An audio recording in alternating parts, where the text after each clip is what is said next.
Salut les amis.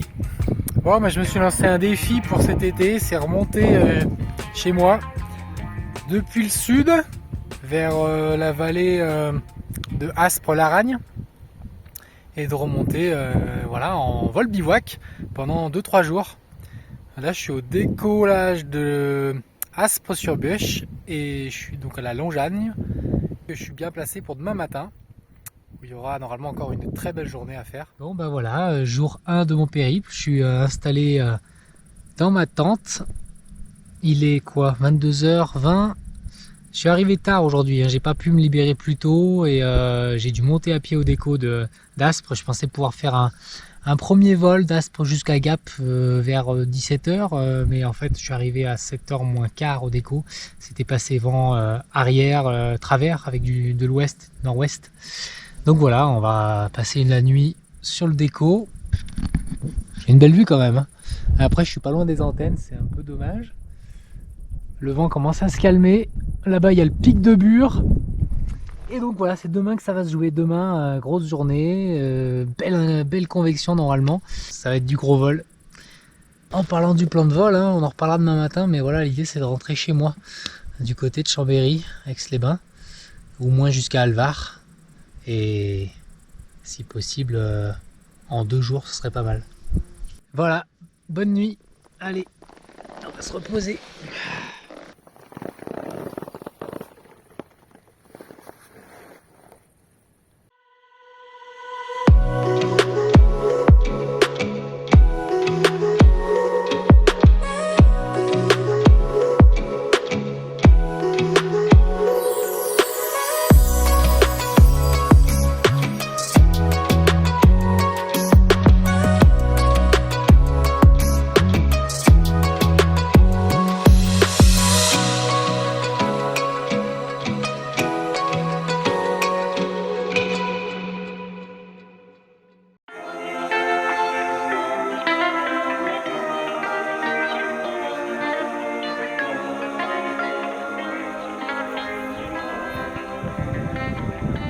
Voilà, 6h30 lever de soleil, nuit calme, le vent s'est calmé et pas trop froid.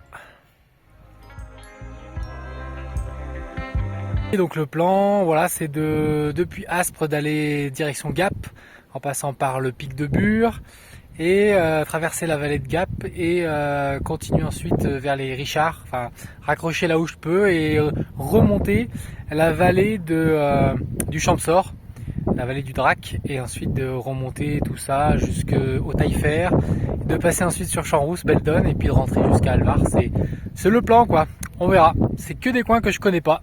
Tous les crosses sont dans le livre Topo Cross Parapente, donc voilà, je suis pas parti à la One Again en sauvage. J'ai un peu étudié le truc, mais voilà, il faut que maintenant les planètes s'alignent. Allez!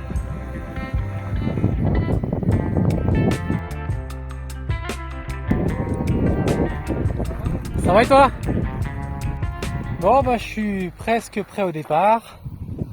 Décollage ici, Longeagne, c'est déjà bien alimenté, mais il est que 10h. Il y a déjà des beaux cumulus, ça a l'air déjà fumant sur les faces est, mais j'ai pas envie de partir trop tôt pour le départ là où c'est plus des faces sud, voire les raccroches sud-ouest. C'est déjà bien alimenté sur le déco. Le déco est un peu caillouteux, un peu glissant, mais il y a de la bonne brise, donc de toute façon ça va me faire remonter.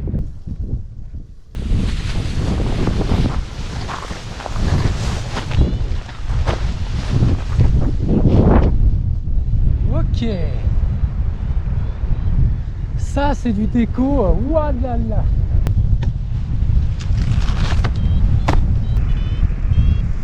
Alors je sens que la laile elle est plus chargée, je la sens plus réactive à la commande. Bon, j'ai pas été très mobile je pense sous la voile, donc j'ai pas pu beaucoup décharger, mais les terrains comme ça avec du caillou c'est quand même pas évident. Alors sur la crête c'est déjà bien porteur depuis un petit moment déjà, il y a une dizaine de voiles dans le ciel, mais on va dire que c'est pas encore très établi pour monter en thermique efficacement, donc je me promène de l'autre côté vers l'ouest et puis tiens, je trouve finalement un magnifique décollage bien spacieux Également un bien meilleur spot pour le bivouac, si j'avais eu le courage de faire toute la crête à pied la veille au soir, mais bon, c'est pas grave, c'est l'aventure, faut pas regretter.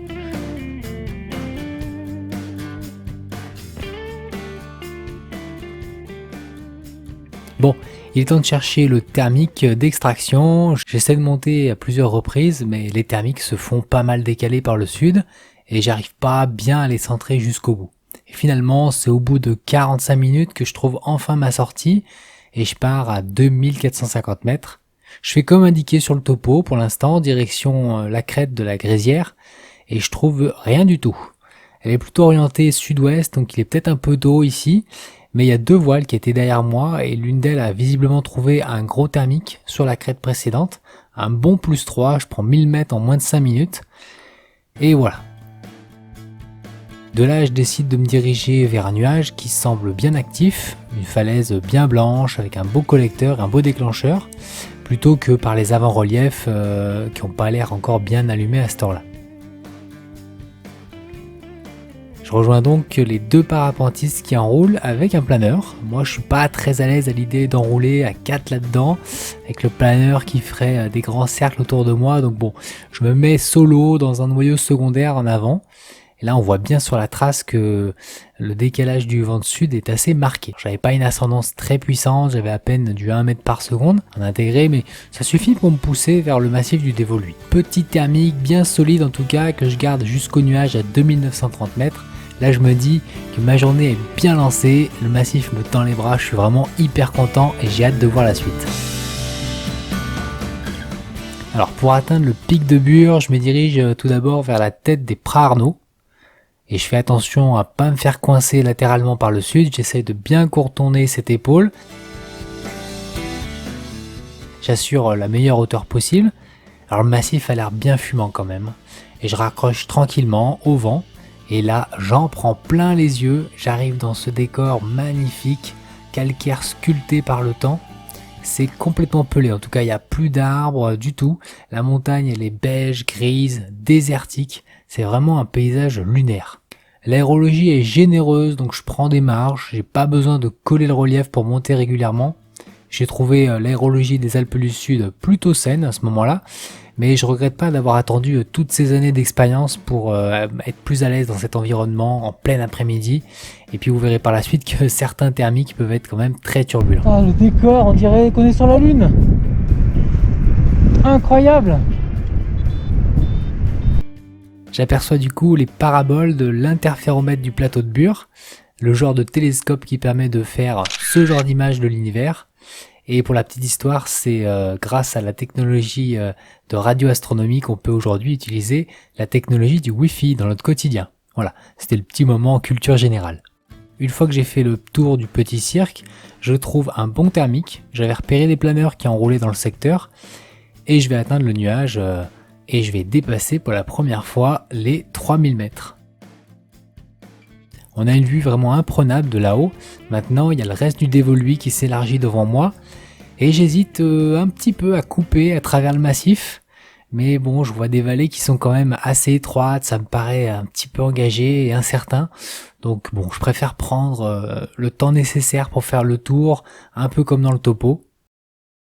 Mais j'hésite encore avec cette crête exposée plein sud, juste derrière le pic de Charence. Ça pourrait me raccourcir un petit peu et voilà, cette hésitation, elle va me faire prendre une mauvaise ligne. C'est un peu le contraire d'une laisse de chien. Et du coup, j'arrive sur la raccroche en plein face au sud.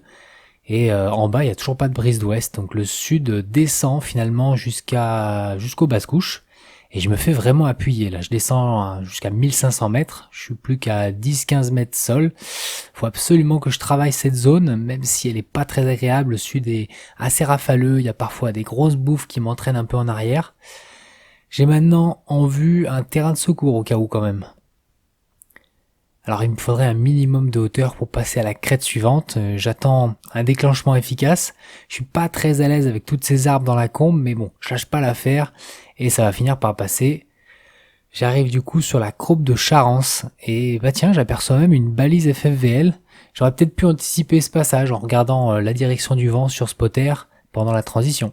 Et là je m'avance un peu et bim, je trouve un missile qui va me sortir de mon point bas de la journée. Je vise bien le thermique comme il faut, jusqu'à retrouver la bonne altitude de navigation. Ok, ça remonte sur le pic de Charence. Thermique bien dégueulasse en bas là. Allez, 1850 c'est pas mal. Ouais, du plus 5 là. «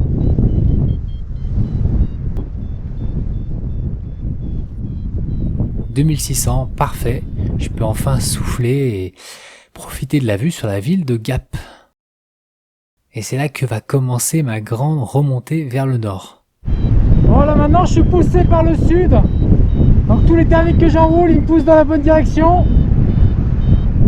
Donc je trouve le bon moment pour traverser la vallée. Alors là je longe depuis un petit moment la vallée de Gap, la vallée du Drac, et j'hésite à transiter de l'autre côté. C'était mon plan initial à la base, de transiter le soir, bivouaquer en face et redécoller du décollage des Richards, mais je suis bien sur ma crête et je vois aucune voile de l'autre côté, aucun cumulus qui m'attire. Donc je laisse tomber l'idée de raccrocher. Je vais plutôt choisir de rester sur le dévolu parce que j'ai repéré une belle rue de nuages sur la montagne de Faro qui s'avérera être le passage le plus turbulent de mon vol. Alors vous voyez, il y a encore des bonnes marges, je suis vraiment loin du relief. Je sais pas à ce moment-là si le vent il est pur sud ou s'il est légèrement passé sud-ouest. C'est pour ça que je me suis pas approché de cette première crête de montagne et que j'ai visé directement le col du Noyer. Et j'arrive du coup sur une face plein sud, dans un immense pierrier. Je m'attendais à trouver un bon thermique, je vais pas être déçu.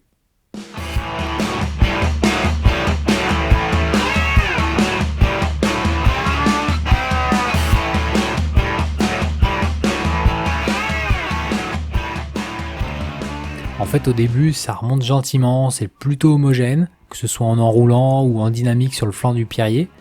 Et après, ça se transforme en une espèce de catapulte assez cisaillante. J'ai rarement eu des turbulences aussi fortes lors de mes vols. Heureusement, la voile, elle est vraiment bien amortie avec la sellette. Oh. Ok, on embarque dans l'autre sens. Ouh, celui-là, il est costaud. Putain, il me plaît pas trop en plus. Ah.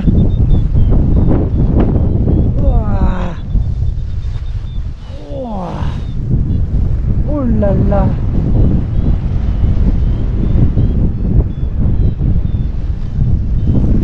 Ouah, ça fait les abdos Coco là. Ouah, la vache.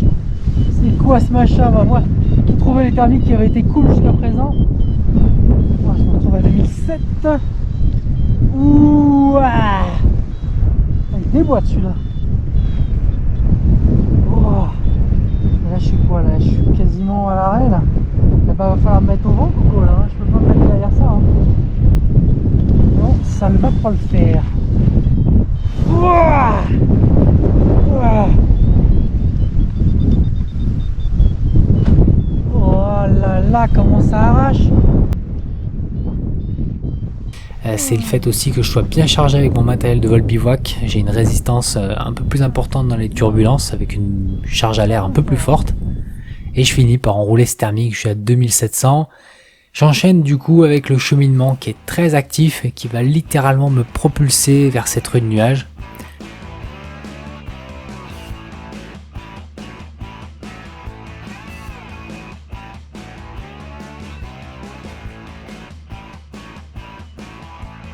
J'avais bien raison de choisir cette ligne de force. Et je me paye même le luxe d'enrouler tout au bout du cheminement en début de transition. Nouveau plafond débloqué, 3170 mètres au barbule, une altitude idéale pour changer de massif, et puis le sud qui continue toujours à me pousser, c'est au top. Bon, en tout cas, il n'y a pas une seule transition qui est calme. Je traverse le lac du Sautet, je quitte la vallée du Drac, et je vais passer sur Aspre-les-Corps, et après, il y a le Tabor là-bas et le Taillefer qui doit être plus loin. La ligne elle flotte très très bien, je suis maintenant dans la plupart des transitions entre 50 et 60 km/h bras haut. La raccroche elle se fait sur des montagnes très arrondies, pas très loin de Notre-Dame de la Salette, mais j'ai aucune difficulté à trouver le thermique. et je continue à la suivante, le Coirot. C'est vraiment très agréable en tout cas de faire toutes ces transitions en vente d'eau, de jamais lutter contre le vent, d'arriver assez haut, d'avoir finalement très peu de dépenses d'énergie dans la recherche et la prospection de thermique, et j'enchaîne comme ça les montagnes une à une avec de plus en plus de confiance, même si j'ai peu de repères ici, je me fie plutôt aux lignes de nuages. Il y en a pas mal le long des crêtes, bien actifs, donc je garde encore une fois pas mal de marge de sécurité et je profite d'une belle ligne en direction du Grand Armet. Je suis quand même impressionné ici par la profondeur des vallées, je suis content d'être très haut, le secteur est très généreux et je survole toute la zone entre 2007 et 3000.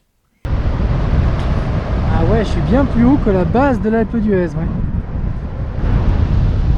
Le pic blanc, là-bas, je crois que c'est ça, le sommet de l'Alpe d'Huez. À ma gauche, on a le massif du Tabor et la station de l'Alpe du Grand Cerf, un autre passage possible.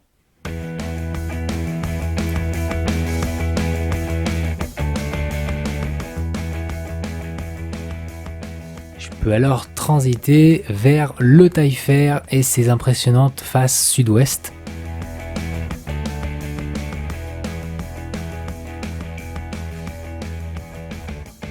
Un raccrochage encore une fois sans difficulté, je commence à apercevoir plein de petits lacs miroirs. Je suis cette ligne de crête qui est en fait le chemin de rando et les randonneurs ont fini le pique-nique visiblement, ils sont sur la redescente. J'admire vraiment l'endroit, je prends un peu le temps là, je suis fasciné par la beauté des couleurs. Si le pic de Bure c'était comme être sur la lune, ici pas de doute c'est vraiment Mars. Le Taillefer porte vraiment bien son nom. Et de l'autre côté, la condensation de nuages se fait un peu plus bas et puis ensuite c'est brossé par le vent. Ici c'est presque laminaire en soaring, j'apprécie vraiment le moment.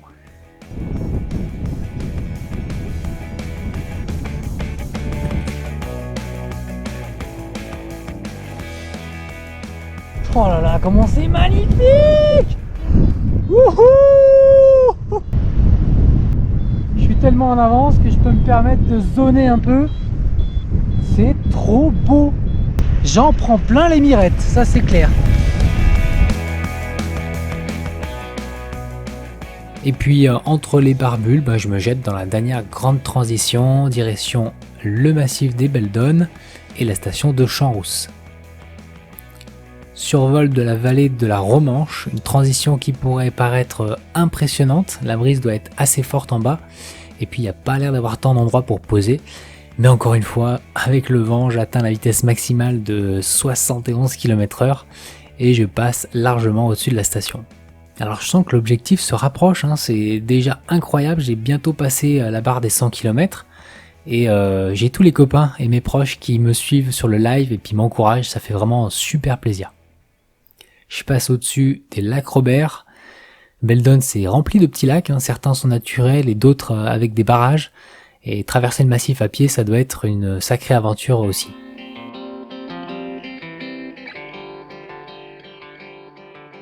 En tout cas, je vais pas voir grand chose du reste du paysage parce que une fois que je passe le Grand Colomb, la masse d'air devient beaucoup plus humide. Je vais être obligé de contourner par les avant-reliefs. Alors je joue avec les nuages pour rester haut, mais malheureusement je vais plonger petit à petit dans les couches un peu plus stables. Alors c'est très très beau, flirter avec les nuages, mais il y a quand même beaucoup d'ombre, les thermiques sont beaucoup plus rares et pas organisés.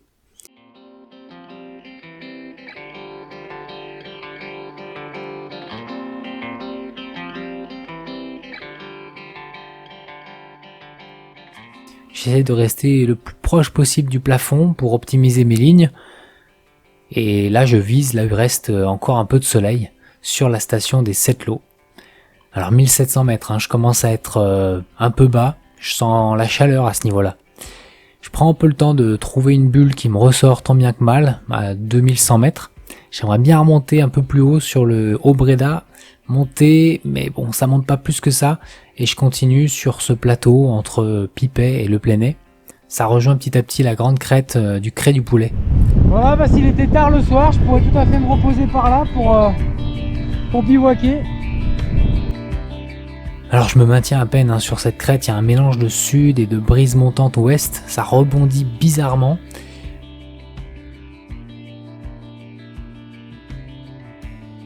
Mais bon, je me fais toujours pousser par le sud, et puis ça sent la fin. Ça tombe bien parce que je vois justement le lac d'Alvar, mon objectif final, qui tombe à pic. Alors je m'applique un maximum pour atteindre l'atterrissage d'Alvar. Je sais maintenant que la partie est quand même gagnée. Alors si j'avais pu rester un peu plus haut, j'aurais bien pu continuer en direction de la Lausière, voire dans le Beaufortin. Mais bon, c'est déjà exceptionnel d'avoir pu enchaîner tout ce vol dans un secteur inconnu pour moi, et puis avec une très grande marge de sécurité. Je tente à tout hasard la raccroche sur Alvar, sans effet évidemment parce qu'il y a la brise nord qui est bien en place à ce niveau-là. Donc voilà, je vais aller me poser à l'atterrissage de la digue et savourer ma victoire. Eh ben, c'est ici que s'achève mon périple vol bivouac. En tout cas, voilà, jour 2, l'objectif est atteint. Demain, ça vole pas, à mon avis, trop de sud, donc je suis pas certain de bivouaquer une deuxième fois. Trop bien! Mettez un like, partagez cette vidéo, motivez-vous et abonnez-vous si c'est pas encore fait, je vous prépare plein d'autres vidéos.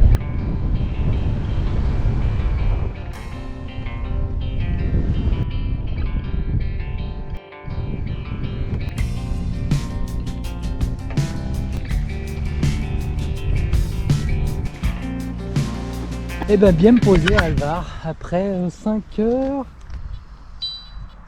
et 30 minutes, voilà, c'est la journée de tous mes records. Record de durée de vol, record de distance, record de plafond. Voilà, que demander de plus? Eh, partez pas si vite. Pour conclure, juste en quelques mots, sur cette aventure vol bivouac, ça a été assez bref, vous l'avez vu, mais très intense, plein d'enseignements, j'ai appris énormément, j'ai pu travailler mon mental, mes capacités d'adaptation, et encore une fois, avec un plan de vol en tête de base, mais avec des choix qui n'appartiennent qu'aux pilotes et qu'aux conditions qu'on rencontre sur le moment. J'ai vraiment eu beaucoup de chance sur la météo, sur le calendrier, parce que la date possible pour ce vol bivouac, elle était déjà prévue depuis 2 mois, et le hasard m'a servi 2 belles journées à ce moment-là, donc trop chouette. Je l'ai assez répété dans ma vidéo, mais j'ai continuellement pris des marges sans pour autant brider mon plaisir, ça c'est quand même cool. Je crois que c'est en partie dû au fait que là on lutte pas contre la météo, on lutte pas contre le vent, on se laisse vraiment porter en exploration et puis avec un projet compatible. Et ce que je savais pas pendant ce vol, c'est qu'il y avait 2 très bons pilotes des LF qui étaient sur mes traces, les 2 Thomas. Ils ont fait pratiquement le même parcours que moi, sauf sur la première partie où ils sont passés par le Grand Ferrand et la tête de l'Aubiou. Après c'était à peu près classique.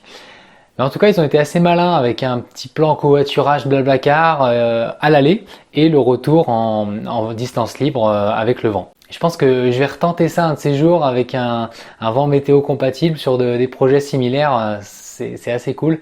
Cette année, en tout cas, j'ai vraiment découvert le plaisir de la distance libre.